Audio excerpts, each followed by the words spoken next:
reconstructions in order to make it more open and friendly. Plans to renovate the small gym have been in place, but when will the Gym of Dreams become a reality? We take a deeper look into the past and the future of possibilities. From Eye of the Tiger, this is TigerCast News. Broadcasting from Studio 403 in Rosedale High School.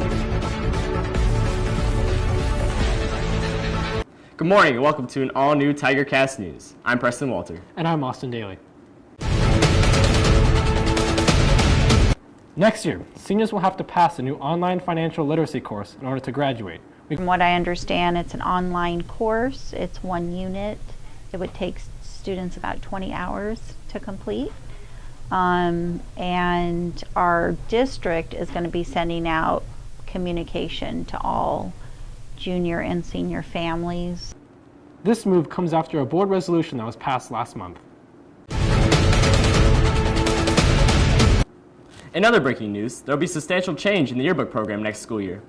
Social science teacher Dana Dooley is replacing current advisor Tammy Cayley as yearbook advisor this August.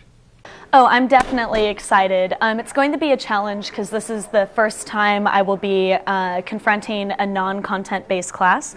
So there's a little bit of an element of it being a mysterious black box. But I've been talking with other yearbook advisors across the district and at other schools. I've been talking with students who have formerly been on yearbook, and really been getting a different set of input from a bunch of people to kind of demystify that. And I have a whole bunch of ideas, a whole bunch of plans, and I just can't wait to get to know the students to implement those. Dana Dooley has been looking forward to leading such a class since being hired here 2 years ago.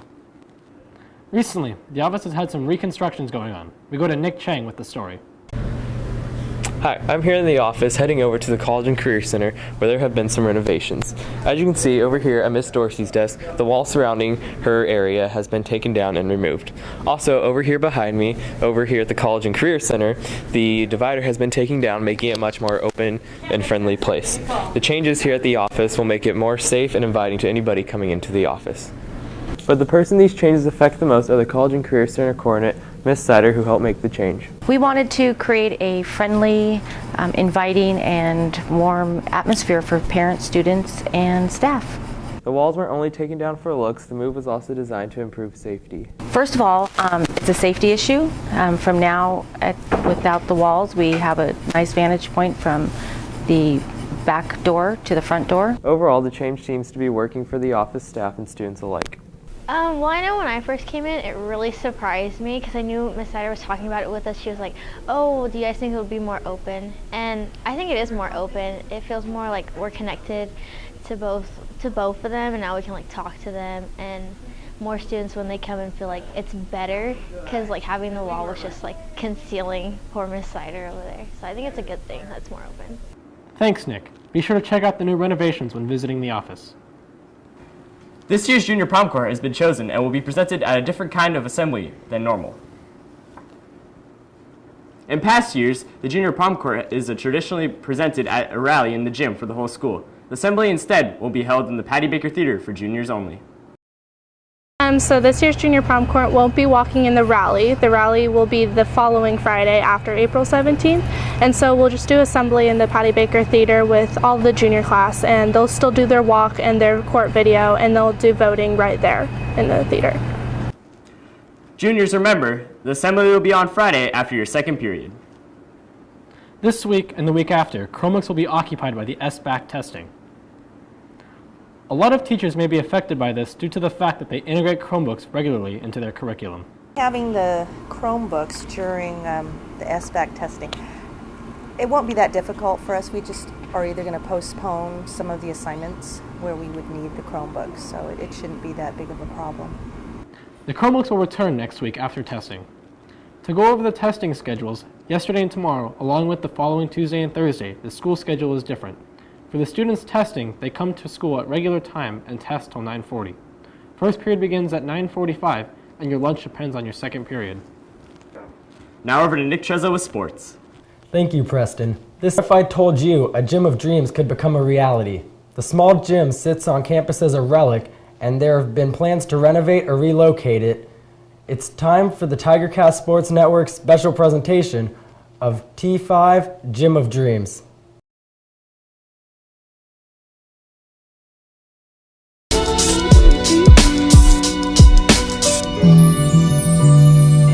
If we could modify or renovate the small gym, could we expand it to make it a usable space?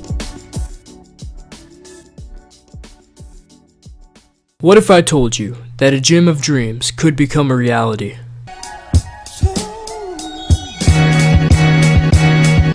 In order to plan into the future, you have to look back into the past. The small gym construction began by students under the supervision of woodshop teacher Mr. Samuel Berry, the man whose name is now a street. The gym took 6 years to build, and it was a double-decker seating gymnasium, and the cafeteria was located underneath where today's girls' locker room is located.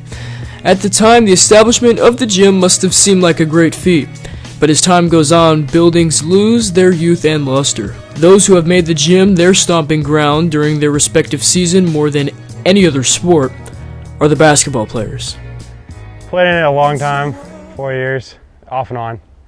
Freshman year more than varsity, but playing there was definitely a little rough, I would say. In the winter time, because that's when basketball season is, over Christmas break when we had practice in there, there was no AC, so we had to warm up with sweatshirts on. Kind of had to get used to the cold. I mean, in summer it was always hot because you don't have, there's no real air conditioning in there, so you kind of just got to go with the weather. I mean, there's great wooden backboards. Gotta love those on the sides.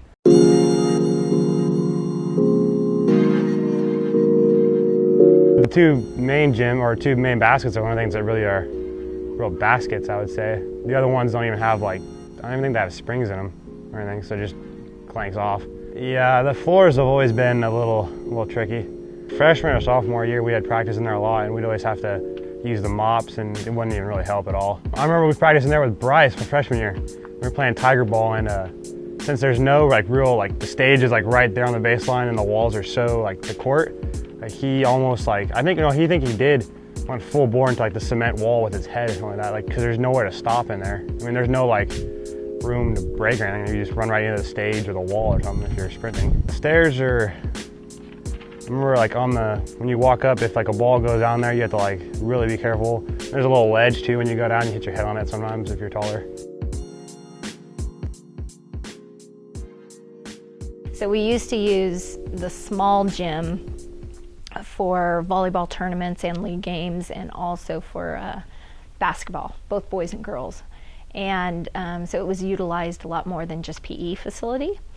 And so we had an incident where there was a family who came to watch a volleyball tournament from another school, and they could not get access due to a wheelchair. So I know there were some modifications to the backside of the small gym to allow that access, but there's no seating. It's really cramped, it's old. So what we ended up doing is instead of going freshman and JV in the small gym and varsity, or JV and varsity in the large gym, we ended up doing triple headers for all programs, including boys volleyball now too. So now the large gym is the only one that we use for competition. We thought about possibly expanding the small gym, which would encroach where the pool is. So then we kind of decided, where would we put the pool? Could we shift certain facilities in different locations on our current property?